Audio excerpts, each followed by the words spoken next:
Prime class ہے ماشاء اللہ 100 میں سے 100 نمبر دیں گے.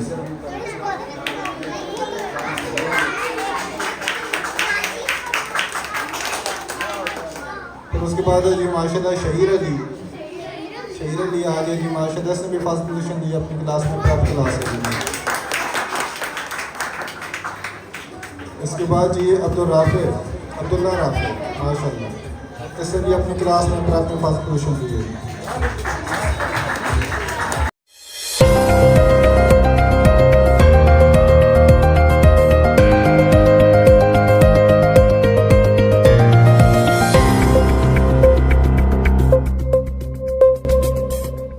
بسم اللہ الرحمن الرحیم.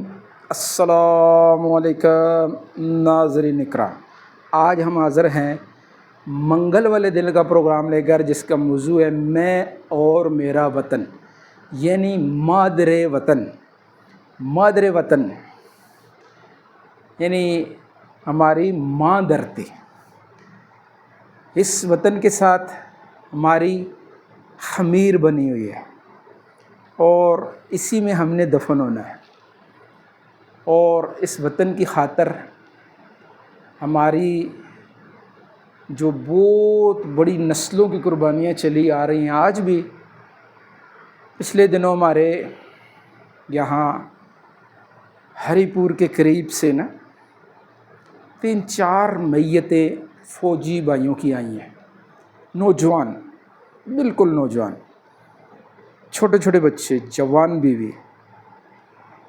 یعنی خون جو ہے، لہو جو ہے اس دھرتی کو، یہ دھرتی ہمیشہ لہو مانگتی ہے اور خون پسینہ مانگتی ہے.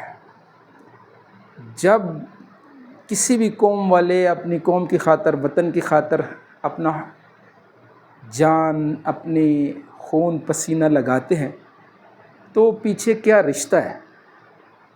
یہ جو کہتے ہوتے ہیں نا کہ یہ جو دھرتی ماں سے غداری کرتے ہیں، دھرتی ماں سے ایسا کرتے ہیں، تو ان کو بہت بڑی جرم کی وجہ سے بہت بڑی سزائیں دی جاتی ہیں. یعنی ماں کے رتبے کے ساتھ غداری کی جا رہی ہے. تو یہ ہماری جو دھرتی ماں ہے، اس کا ہمارے اوپر حق ہے. جس طرح ہماری حقیقی ماں کا ہمارے اوپر حق ہے، اجتماعی طور پر ہمارے وطن کا، اس مادر وطن، اس دھرتی ماں کا بھی ہمارے اوپر بہت بڑا حق ہے.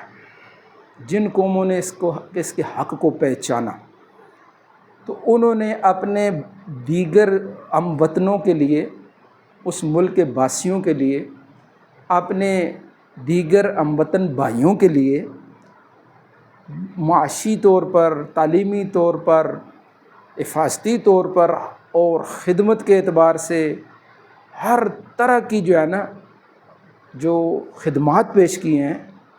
اس کے لیے دنیا بھر کی لوگوں کی کہانیاں ہمارے پاس موجود ہے. ایک ایک فرد نے ایک ایک قوم کو بنانے میں کردار ادا کیا ہے، ہر قوم کے پیچھے.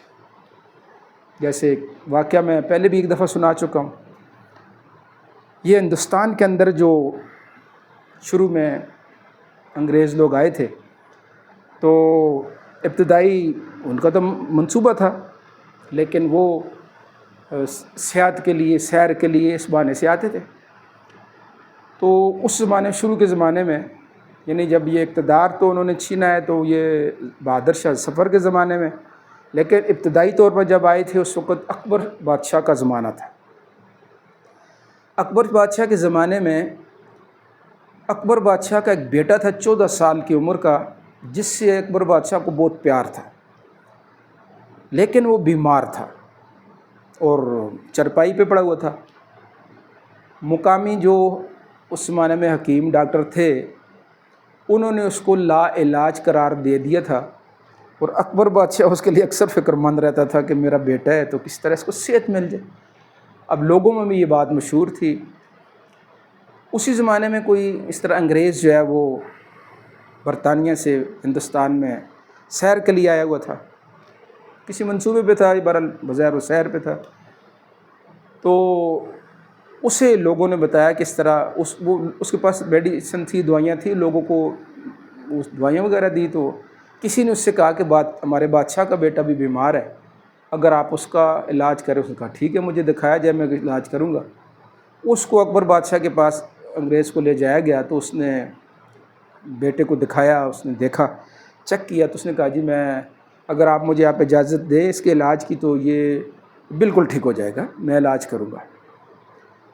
تو اکبر بادشاہ نے اجازت دے دی۔ اس نے کچھ دن اسی محل میں رہ کے علاج کیا، تو کوئی دوائیاں وغیرہ ان کے پاس تھیں، انہوں نے دی اس کو، تو وہ ٹھیک ہو گیا۔ اکبر بادشاہ نے جب دیکھا بیٹا ٹھیک ہو گیا، چلنا پھرنے لگا، تو اس نے کہا کہ بھائی اس انگریز کو ترازو کے ایک پلڑے میں بٹھایا جائے، اس کے وزن کے بقدر اس کو سونا جو ہے نا بطور انعام دیا جائے۔ تو بہت بڑا انعام تھا۔ اب قوم کی سوچ کرنے والا، وطن کی سوچ کرنے والا، اپنے ہم وطنوں کی سوچ کرنے والا جذبہ کیا ہوتا ہے؟ اس انگریز نے کہا جی بادشاہ سلامت، ایک درخواست ہے کہ آپ مجھے یہ سونا نہ دیں، میری قوم کو ہندوستان کے ساتھ، اپنے ملک کے ساتھ تجارت کی اجازت دے دیں، تجارت کا اجازت نامہ دے دیں، پرمٹ دے دیں، ہم تجارت کرنا چاہتے ہیں۔ اکبر بادشاہ نے کہا ٹھیک ہے۔ اب وہ حیران بھی ہوا کہ اس شخص نے ذاتی سونا نہیں لیا بلکہ قوم کی فکر کی ہے، تو اس نے اجازت نامہ لکھ دیا۔ وہی اجازت نامہ تھا جس کے اوپر پھر وہ برٹش کمپنی جو تھی نا، انڈین کمپنی جو بنا کے وہ لائے تھے، تو جس کے اوپر پھر وہ تجارت کرتے کرتے کرتے کرتے آخر میں جا کے انہوں نے قبضہ ہی کر لیا تھا۔ لیکن اس شخص نے کس چیز کی بنیاد رکھی؟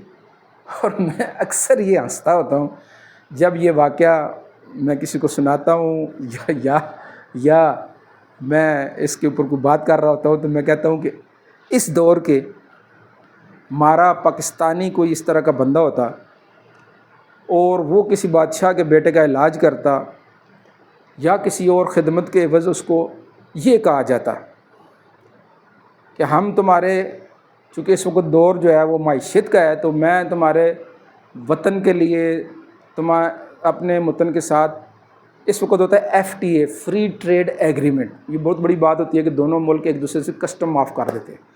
تو وہ اس دور میں اگر کسی کو کہنا میں تمہیں فری ٹریڈ ایگریمنٹ دینا چاہتا ہوں اپنے ملک کے ساتھ، پاکستان کے ساتھ، تو ہمارا وہ بندہ پتہ ہے کیا کہے گا؟ وہ کہے جی سر مجھے کچھ دے دیں، وطن کو چھوڑے۔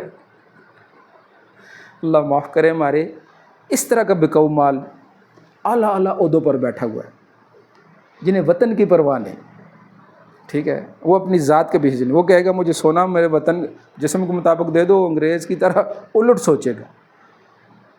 تو ہم نے اپنی نیتوں کو، اپنے وطن کو، اپنی چیزوں کو درست کرنا ہے بھائی۔ اس کے لیے میں بھی کوشش کرتا ہوں، آپ بھی کوشش کریں گے نا، سب نیت کریں، جو جس عہدے پہ ہے، پہلے وطن ماں دھرتی، اس کی عزت، 24 کروڑ عوام ہمارے بہن بھائی ہیں، ان کی فلاح و بہبود کی فکر، تو سب اس کی کچھ فکر کریں گے نا انشاءاللہ۔ تو پروگرام کو آگے دوسروں تک بھیجنا نہیں بھولنا، گروپوں میں شیئر کریں، جس طریقے سے آپ کو مل رہا ہے اسی پہ آگے بھیجتے جائیں۔ اور کل بدھ والے دن ہمارا پروگرام ہوگا میں اور میرا دین، یعنی میرا طریقہ زندگی۔ تو کل تک کے لیے اجازت، اللہ حافظ۔